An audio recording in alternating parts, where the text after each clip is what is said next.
one of the first things that, I kind of had to do when I took over the department. We were very on-prem heavy, kind of old school, come to work, go to your cube, log in, do your work, go home, that kind of setup. And obviously when Corona got here in full force and everybody had to send workforces home, that wasn't very conducive. So we had to do a lot of things on the fly and make a lot of big infrastructure changes on the fly. And so that's kind of what kind of kicked off of the latest thing that we've done with IP Pathways, or probably one of the bigger things that we've done with IP Pathways, was making a lot of those infrastructure changes. Yeah, great. I can only imagine that as the orders start ramping up and you're watching like, wow, okay, we're going to have to make some changes here because demand has skyrocketed for these packaged goods. So it had to have been a wild ride. So how long have you been partnering with IP Pathways? Were you partnered with us before the pandemic? And kind of tell us about that a little bit. Yeah, so the relationship itself kind of predates me coming to UltraSource. I believe it started early in 2017. I came on early in 2018. If I'm not mistaken, I think one of the first things that IP Pathways did for UltraSource was do like assessment and virtual VM assessment, and implemented the technology for that, changed a lot of our infrastructure over to clients and virtualized servers and stuff. I think that was the first project you all did for us. Yeah, great. I was just reviewing this morning, and it looks like we've partnered on lots of very broad, different projects with you all. So it's always fun to kind of be able to chat with partners that really use us for everything. So knowing that you didn't really select IP Pathways, we kind of predated your tenure. Do you know, like, what led UltraSource to choose IP Pathways in the first place? Or if not, what qualities and projects have we brought to bear that have really kept us in the game for you all as a partnership? Right.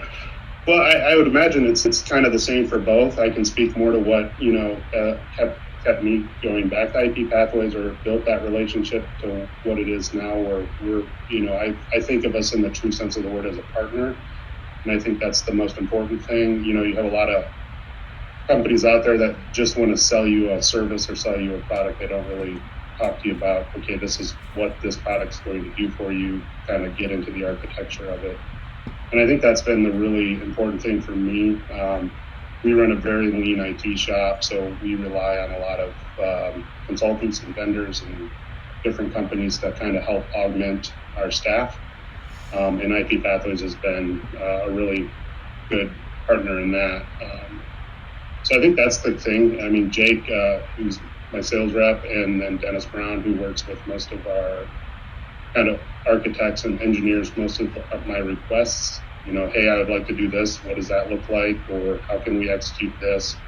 And they've been pretty fantastic about that. So I think they're probably both the same. I know the VM stuff got executed very well.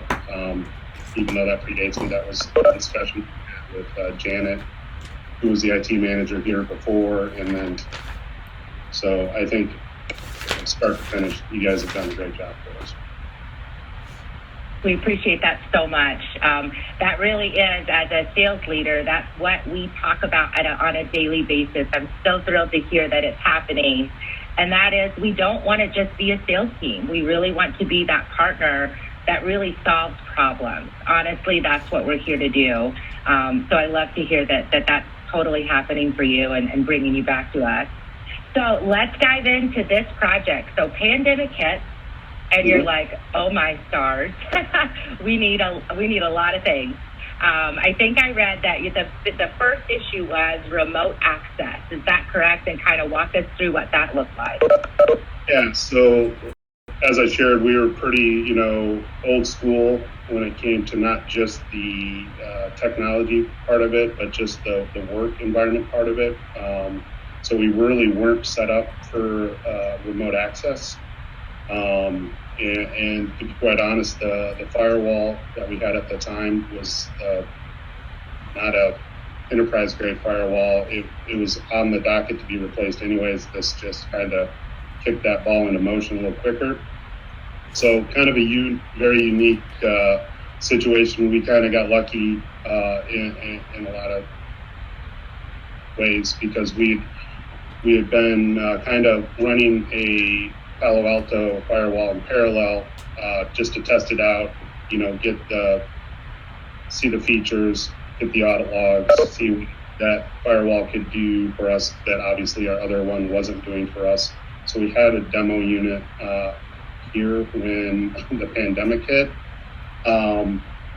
We realized very quickly when we started to send people home that our firewall wasn't going to keep up with the access and the bandwidth and all of the things that go with that. So I talked to Jake and Dennis, and I was like, well, how quick can we get one in here? Because, we have the demo unit, but that's not a production unit.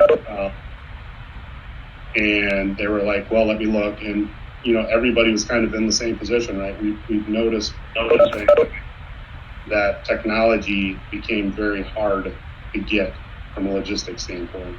Like everything took forever. Prices went up, all of that stuff.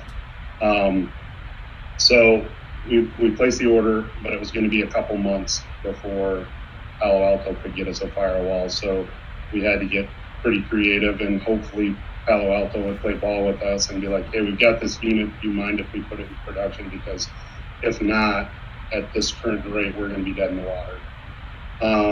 So luckily, they were able to do that for us. We had a Palo Alto engineer hop on with IP Pathways, and they took care of it very quickly. It was pretty honestly seamless, that transition.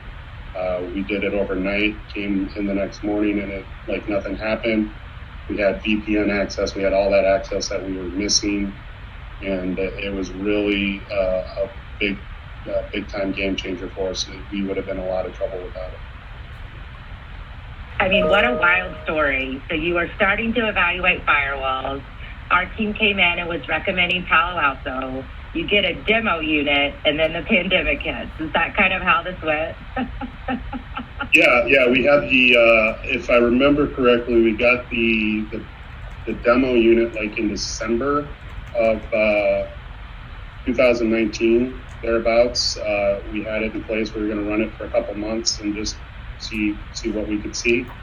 And then I think we had actually unplugged it, and we were getting ready to ship it back. And then everything kind of went crazy. And they're like, well, hold on. And so, yeah, I mean, it worked out really well for us.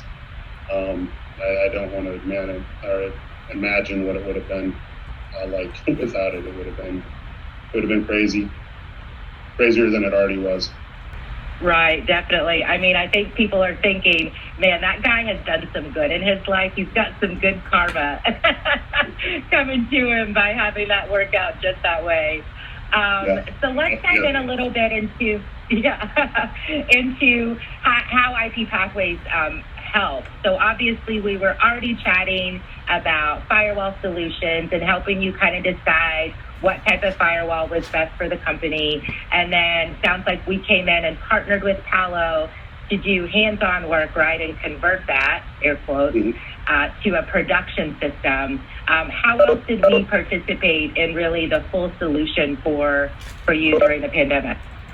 Yeah, so you guys do quite a bit for us. Like I said, we run a pretty lean shop, so IP Pathways helps us a lot with our VM environment and our network environment. So obviously with bringing in a new firewall, there was a lot of configuration changes that had to happen with our networking and getting all of that with our core switches and other stack switches, and updating all of that to work with our vendors out there that we have open connections with for our ERP and our other pieces of software. So there was actually I'm making it sound a lot simpler than it was, but there was actually quite a bit of work that had to be done to make that as seamless as it was. And it, like I said, we did a lot of pre-work, and then when it came time to kind of flip the switch, we just plugged it in, did maybe an hour or two worth of extra work, and that was all done overnight. We came in that morning, and everything was off to the races. So grateful to hear that. What an incredible story. So we'd love to hear from you. What do you think is next for the partnership? What's next for UltraSource and your business, and what are we solving next? Yeah, so there's always something going on. There's always something you guys are helping us with. One of the bigger tasks that I took on when I took this position was modernizing our company as far as an information stance, right? Better technology, more efficient technology, all of that stuff. So we've been doing a lot of things with you guys. We're constantly going through what we have and optimizing what we have, refreshing. We recently put in a new disaster recovery cohesity. So you guys helped with that. We've done a lot of other work with adding security to our environment, from doing Office 365 MFA to doing other MFAs and things like that, getting us more secure. So from a networking, virtual environment to disaster recovery, I mean, you guys are helping us with all of that stuff, and that will continue as we kind of go more towards an on-prem to a cloud infrastructure. That's kind of our long-term goal. That's our roadmap. And so there's all kinds of little things along the way that you guys will be helping us with, and some pretty large things. So great. Thank you so much for sharing. I would add multi-factor authentication is definitely the buzzword right now. I talk about it every day. So I'm grateful that you've got that in place, so you all are secure. And yeah, thank you so much for sharing. It was a pleasure.